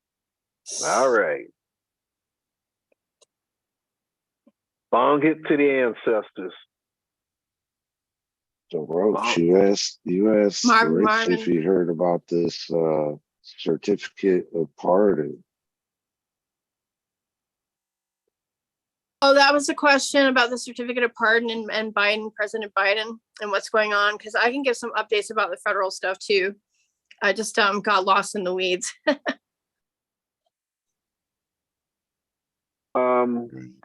Danny's on the list. Anybody in federal pot prison for pot right now needs to be kicked out of jail. I mean, presidential pardon, straight up. Well, they have a mass pardon. So anybody convicted of a simple cannabis crime is receiving a digital certificate pardoning them. Presidential. It doesn't apply to Danny Trevino or anyone who is cultivating. Those are just for the people who have like a minor possession, and those are hardly any of those people. Some of those people have gotten their thing. I do know of an activist from New Jersey, Chris Goldstein, who was arrested on federal property for having a joint like on the grounds in Philadelphia where the our Declaration of Independence was signed in the park at the Independence Park near the Liberty Bell. So he was arrested for, I think, 2 joints. And I don't know what his sentence was, but he didn't really have to have hard time in jail or anything like John Sinclair, but he did get his pardon like emailed or something, or maybe it's in process, but it's only a small percentage of people, and it's not anything like what would save Danny Trevino or anyone for cultivation. Now, Danny Trevino had a license from the state, and he was legal. And so we have to remember too, like on federal law, that all of this has to do with like marijuana scheduling. And there's a big question now about rescheduling. And so some of these like discussions we need to have Congress fix, but President Biden can too. So we need to ask for the pardons, but we need to ask marijuana to be descheduled, removed from the schedule. There's urgency there to do that because of the HHS, the Department of Health and Human Services wants to move marijuana to Schedule 3. And there's a whole like questions and discussion. It's a whole separate hours and hours long discussion that should be in the future. But this is an important thing that is part of your ask with their federal change with pardons, has to do with rescheduling of marijuana, which is going to happen by the end of the year. By the end of the year. Yeah, I mean, so don't get it's me now wrong. or never. I think the rescheduling is a bad idea, for sure.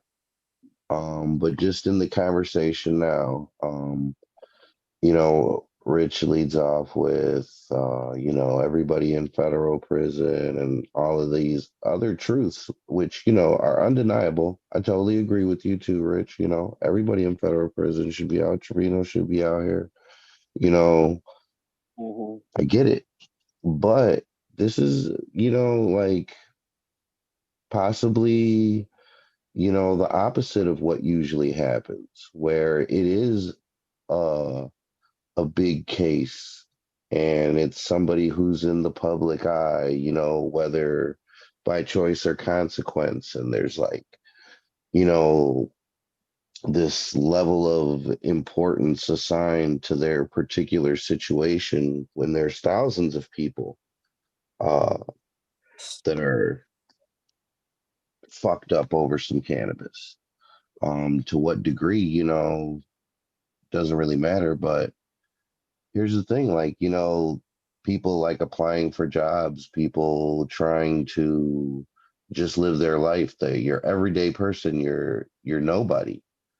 Can kind of, I feel if anything else, it's just kind of like a little pat on the back gesture from the government saying, you know, it's all right, buddy, things are getting better. Um, but it is a victory. It is a victory for the little guy. You know, it's undeniable. That certificate's got to count for something. Now, fuck the You know, certificate. We need a blanket pardon for any and everyone in Federal Bureau of Prisons. no, you're right. You're right. But like right now, Baby steps are we got great. I think little milestones, it's a baby step. And yeah. this is, Look at it's this, this, man.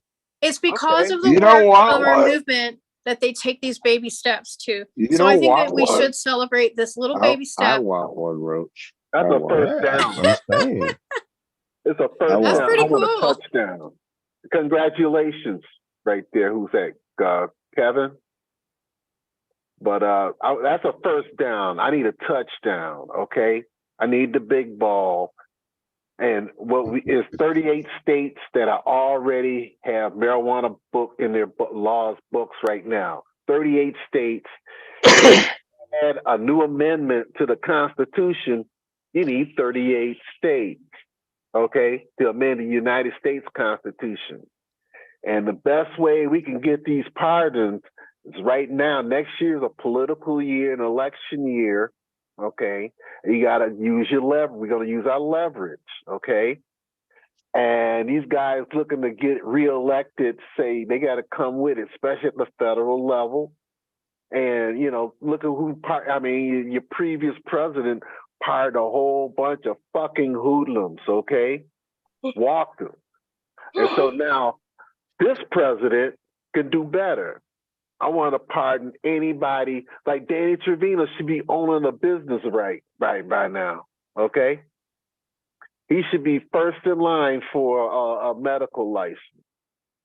You know, cut the bullshit. You know, I mean, just an executive expungement. It can be done. And that's how we've already knocked it down to Schedule 3. The problem with Schedule 3 is that the DEA is involved, and they're a bunch of assholes, okay? So you got to get them out of the picture, or you neuter them so they don't have a thing to do, okay? But yeah, we could do that. I mean, it just got to be. That's probably if we can reconstitute normal as a legislative lobbying body again. You know, we can do this type of thing. Okay, not only in Michigan, but you hook up with these other normals in these other states, and we could really make some shit happen. Take a little time, but we can make it done. Get it done.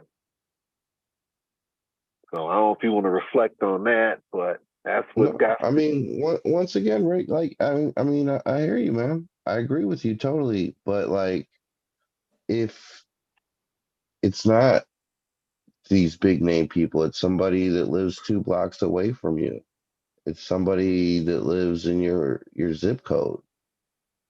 You know, I'm just happy.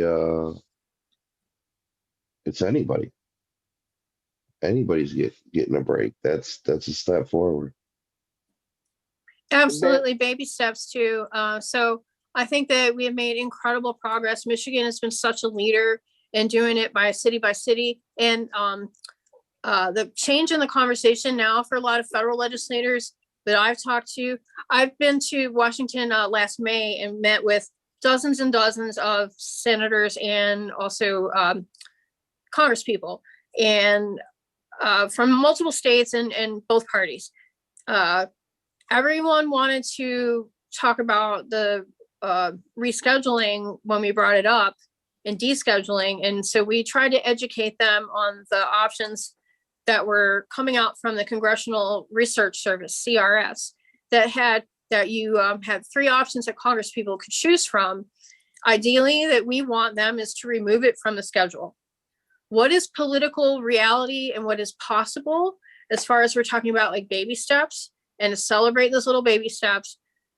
When we created the concept from the CRS recommendation that the third option other than rescheduling would be to create a new category just for cannabis. And so Americans for Safe Access has come up with this federal policy looking at how everywhere in the United States, patients need to be able to access medical cannabis, and that it should kind of be the same rights that everybody has. So that if you're traveling, or you want to go to a wedding or a funeral or some family thing and you can't carry your medicine, you have to have access to it, have it treated like a prescription, but have the option to always be able to grow your own or have someone grow it for you. You should always, like, number one. So, looking at that and saying, okay, cannabis needs to not be treated like a drug, but put it into a new category that is just for cannabis. And that would be Schedule 6. So I'm going to be hopefully educating more people about this through the podcast, which I thank you for the opportunity. We had this conversation going with Rick and with Jazz Cabbage, with Jamie, and a few times too. We had Steph Share come on and talk about these concepts. So this is a conversation that I want to continue to thinking about. Well, what would Rick want us to keep doing is educating everybody, talking to our legislators, showing up just like he did, and making sure that your voice was heard. But the articulate, you don't have to be completely articulate. Being authentic is what I really think that we need to remember. I think Rick empowered people to bring out your natural talent and your natural ability and make you shine, and to help build the greater good, that because we knew him, we were all more powerful, right? So I want to celebrate that. Yeah, what do you think, Richard? I think it's in our spirits, the fight. I mean, fight is in our heart. And like I said, I know we have to reconstitute normal now, because, we lost Zara, now Rick, and, we used to have the chapters, but now I think our focus. And Matthew Abel is just retired, and Reverend Steve, retired. And dare we say Tim Beck, retired. Oh, they are. and the life cycle of Michigan Normal. Appreciate. Maybe there's a time for a woman to step up. Maybe Q. I don't know. Maybe this is a challenge to you. No, but Q was talking about the medical marijuana market is dead. I said, no. That's more farther from the truth, because that's how we all got here medically. And plus, you still got better legal protection medically. And marijuana is a medicine, and you don't tax your medicine, period.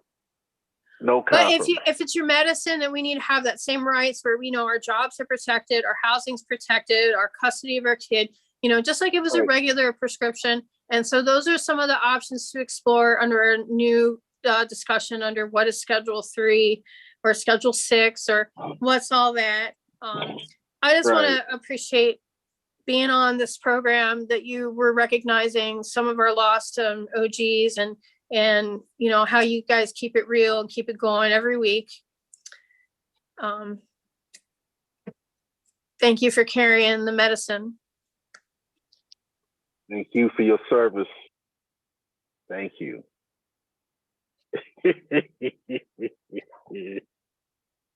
And we better rock the vote if we want the dope, right? Yes, indeed. No, I like when Mr. Free Louis does the rhyme. From the heart, man. It's just we need to get our young people started up, and just assimilate. We got to involve them. I'll do what I can to help, and encourage everyone to stay on point and, stay focused on the law and stay focused on policy. And, like I said, I'm really serious about these election type things, they saw this sign that inspired me. It says, fucking vote, okay? Vote, and make sure that the people you electing have our best interests at heart, because they'll get in there and flip and flop on you like a couple of them did. And, we're back. All of them do, man. All of them. In one way or another. Yeah, we're the organization of normal that recall built for It's a shooting. whole, Okay. it's a whole nother show, but Yeah, I think you're We muted, were Roach. activists. We had to You're let them know muted, that Roach. we need you, Roach, and Birds and all you young cats to step up and raise hell, okay? Damn, that was called young. I should have did right now. Thank you, Rich. Appreciate you, man. Love But you guys, information that mass pardon is some bullshit, right? What's a first down? We need a touchdown, man. At least they didn't waste the paper printing it and all the destruction of the tree. Well, I think It's like just getting they that are going first to get goal. paper. It's They are 10 going to get it. yards. They are going to But receive hey, an we need actual every game. certificate. Every game. They Little they baby are going to steps. receive an actual certificate. Hmm. But initially, everybody just gets a digital copy so that you can start using it immediately.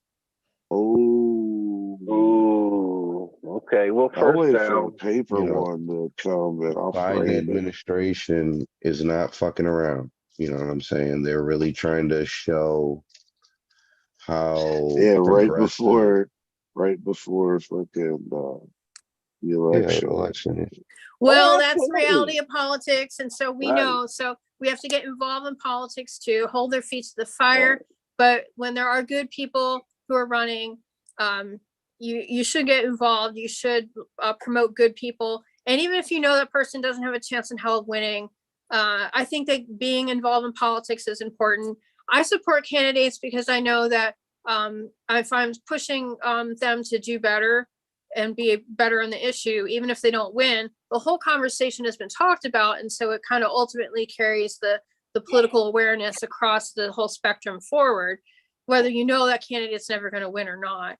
So anyway, I just appreciate being a part of this cannabis community. You guys are doing a great job of highlighting some folks that we miss and love, and what you do every week too. I appreciate what you do. Thanks for sharing your stuff on the Michigan ASA page. And I hope that anybody who wants to be active, use our free tools so you can talk to legislators. And NORML has these tools, and there's Drug Policy Alliance, and there's so many. I mean, I could go on and on about the affiliated allies, but there's information there that you can look at and you can read, and just use the easy link, and you're empowered. I know that so many people already use these tools, and that's why we've made this power. We have the power to make these changes, even though they're incremental. It's because all of you are calling and talking. And I appreciate the Jazz Cabbage and of course, Medical Mondays, but missing Rick Thompson and that ability that he and Jamie through that weekly plugging everybody in, keeping the conversation going, and keeping the core of the activists. And then this is available to people from all over the world. And so we're all connected and powerful. And I think that that's really beautiful. And I want to just give you all a collective hug. That you are all awesome and so beautiful. And we don't always agree with each other. But when we lose a member who's been so critical, we all feel that loss very deeply. Yeah. So use the tools that like NORML has, norml.org, and help reinvigorate Michigan, both NORML and ASA. I feel that we're allies and we're more powerful, like having, you ever see that picture of all the little itty bitty fish that when they're assembled together, they can eat the bigger fish? Mm-hmm. Yeah, so we're more powerful, as all these affiliated allies united versus trying to be one mega big fish. So I appreciate all of the different diversity and the bridges that we have in allies. And I'll miss Rick and Gersh for that too. They brought all the peoples together. All right. Amen. Man, Well, so what are you guys doing on the 24th? Oh, I don't know. It's weird how time and space goes. I was like, well, what day is that of the week? What's going on the 24th? It's a Sunday. It's this coming Sunday, 2 p.m. to 7 p.m. It's the Fur Baby Give Back, brought Oh, to I'll you be at by the football JSH game. Enterprises. Rich. Yeah. Man, we haven't seen you at a give back in like a year. I'm Wow. saying, bro. Is this benefiting pets for their forever homes? Yeah. Yes, yeah. So we'll give that's a shout actually out the to, that's Well, actually the the 24th, I'm beneficiary gonna of. be God damn this guy. the support. Listen, Oh, Rich, yeah. my boy, Rich. I, Hold on, just I, hold on a second, man. Just hold on. Let us do this thing. These look at the screen. okay. Okay, it's a baby give back, man. Let's see what you got Okay, so here. if you get a pet, do you get all of even these if you, things? It says help with your vet bills and stamps, heartworm meds. Oh, yeah. yeah, give it its respect, Rich, man. Damn, we trying to do a thing Okay. here, man. Mm. It's a little You cash remember what that was like? donation or something. You Yeah. I remember tell what you, it was like, man?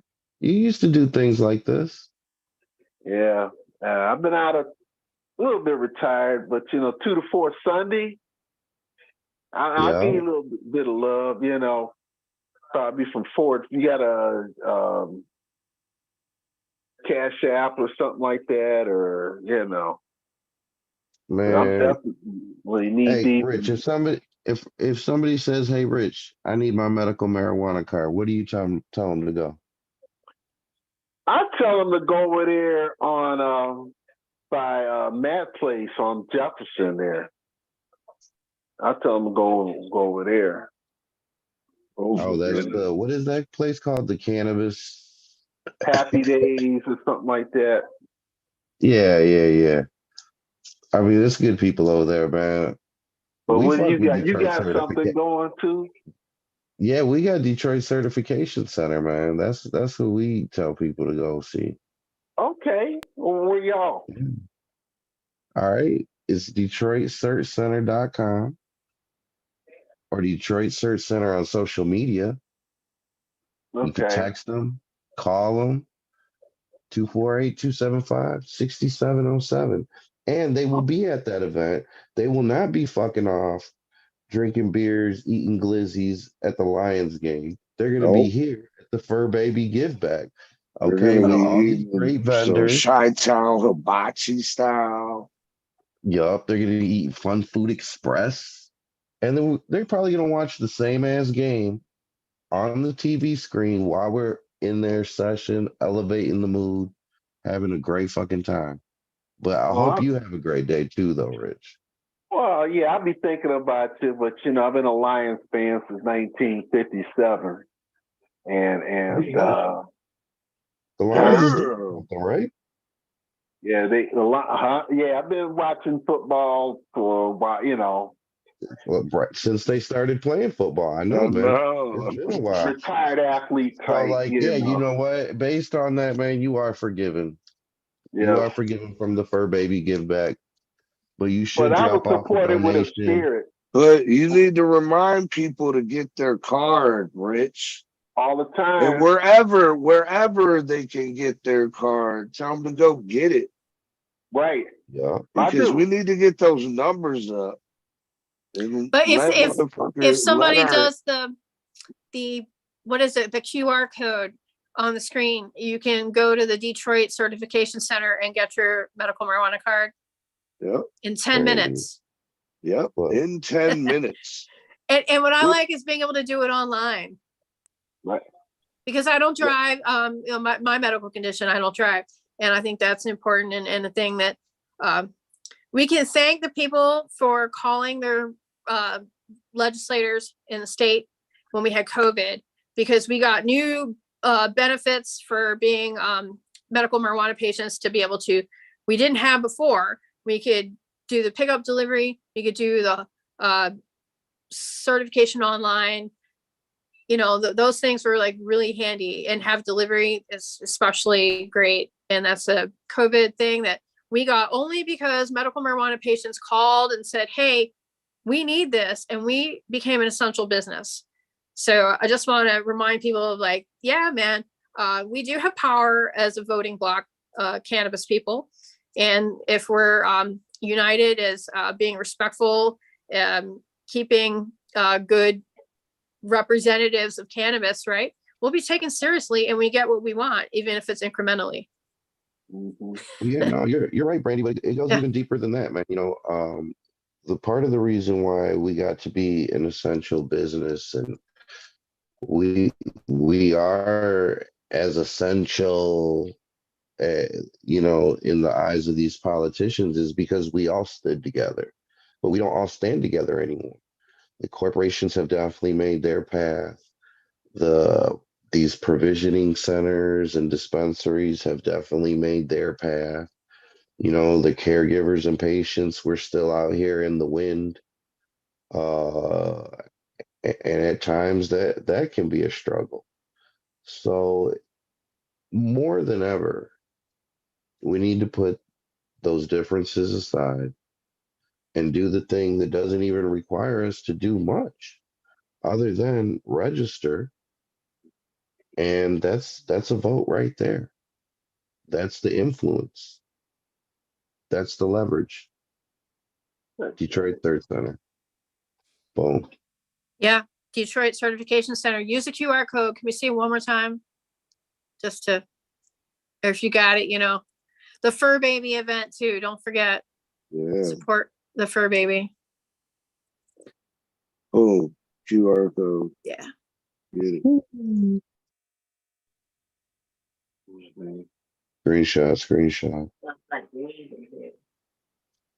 Yeah. Man, like I say, you also got, don't forget you got your picture on your card, valid government ID. Yeah. Who did that, Rich? Who did that, Rich? Who did that? Free and weed, baby. We was not, it was in the law. And I would give Rep. Johnson the props and credit because it was written in the law, but the department would never enforce it. And we stayed on Brisbo's ass until he did. Him, and actual government ID. Right. So, yeah, voter ID. The voter ID. You know what? So, I don't have my license. I got my. I think you convinced me now, Richard. All these years, I didn't want my picture on that ID because I wanted to be in the closet. No, why'd you do that, Rich? But on the other hand, because I was worried, but it has all this personal information. But you know what? Now that cannabis is legal, we all have the right. But I think that we cannot forget that patients. This isn't just because we wanted to get high, or we wanted to smoke weed and not have consequences. We actually need it as medicine. And I think but medical patients have been forgotten and sort of used to be the gateway to legalization. So yay, we have legalization, but now let's get back to basics and give the patients what they really need. And you know what? Maybe when patients get what we really need, it will become the gateway to make freedom for all. But I feel that it's very strongly that patients have been left behind. And so I appreciated all of the work that people who started in medical have stayed true to fighting for patients and doing that. Legalization absolutely should happen. We should all have the same rights. But patients are kind of it's urgent. We need it now. And also, when you go to other states, okay, Michigan takes 38 state cards, 38 other Rich, state. What are you doing? Cards. What you doing Thursday, Rich? Thursday, what time? I have to Is see. it a poker game? What are you doing at high noon? What are you doing at high noon? Oh no, me and the wife, we go dancing, man. We keep the Thursdays booked. You see what I'm saying? You and Claire are about to do some ballroom dancing. This guy is Dr. Huxtable, man. Well, there's going to be music and entertainment there. Where's this going to be? Why don't you bring your wife to this, man? The Harvest Rally. This in Claire? This is at the Capitol. In Lansing. At the Capitol this Thursday. But I know I'm coming next week. That's next week. I'm coming up there. Oh, the 28th. Yeah, that's 28th. I'm gonna be up there. That's I'll be there 28th on this one. 10 days away. 10 days. Well, I told I'll be up there. I'll definitely come up there. You know, for the 28th. That not 28th. gonna be that Huh? Thursday. You got time? That Thursday you got time? That Thursday, I set aside for us. Okay. I set So aside. that is the Harvest Rally. It is September 28th, and you better be there or be square. If you don't know how to vote, you're going to be taught to vote. You're going to get registered to vote. You're going to sign up to join all of these amazing activist communities. You're going to be able to celebrate the beauty of our medicine. And you're going to hear about the Harvest Cup and the results from that, which I think are going to be great. It's going to be awesome. There's going to be live music. There's going to be all of us coming together to celebrate and see in person each other. But also encourage you, if you want to like wear tie-dye and celebrate, or you can put on suit and tie too and make appointments with your legislators. September 28th, next Thursday, an important time to be in Lansing to make yourself aware of a community, but also make your community aware of the legislators. I mean, aware, have your voice heard. And September 28th, Harvest Rally, Lansing. Yes. Oh yeah. Oh yeah. Glowing endorsement from Brandy's Inc. You guys show up to the Capitol. Yeah, remind people. Right? Yeah, I was gonna talk it up, man, but you guys already know, man. You know what time it is. It's part of the show when we talk about people that help bring this show together, the team, real caregivers, real people. What more can be said that isn't already known? Big shout out to Native Made 313, Michigan Turf Farms, Nug Abduction Extracts, Tiki Madman, SOB Labs, and Tree Street Packaging. Boom. Boom. Of course, everybody out there, hit that like and subscribe, and yeah, enjoy the rest of your Monday. Hey, hold up, man. Hold on. I think the hell is Rich Brandy? keeps dipping out and coming back. Who the hell is Brandy Zink, man? Forgive my ignorance, but I don't think I've ever met you. I don't even think I've heard I your name love before. that question. Thanks. Who the hell is Brandy Zink? Brandy Zink, Yeah. hi, I'm from Detroit, Michigan. I'm the director of the Michigan chapter chair for Americans for Safe Access. Americans for Safe Access, 20 years I've been involved, or 22 years, I think ASA has been. And so I've only probably been on your show once or twice as a little snippet. I know I have a couple times mentioned work that we've done over the years, but happy to have seen you again tonight. It's been a long time. And I really appreciate someone had asked me to represent and appreciate Rick for all of his work that he did, and also for Gersh Avery, who is a big part of our ASA chapter too in the early days. Thank you for all that you do, being a resource for patients in Michigan and everywhere. Your guys are amazing caregivers, your support. You do a great job.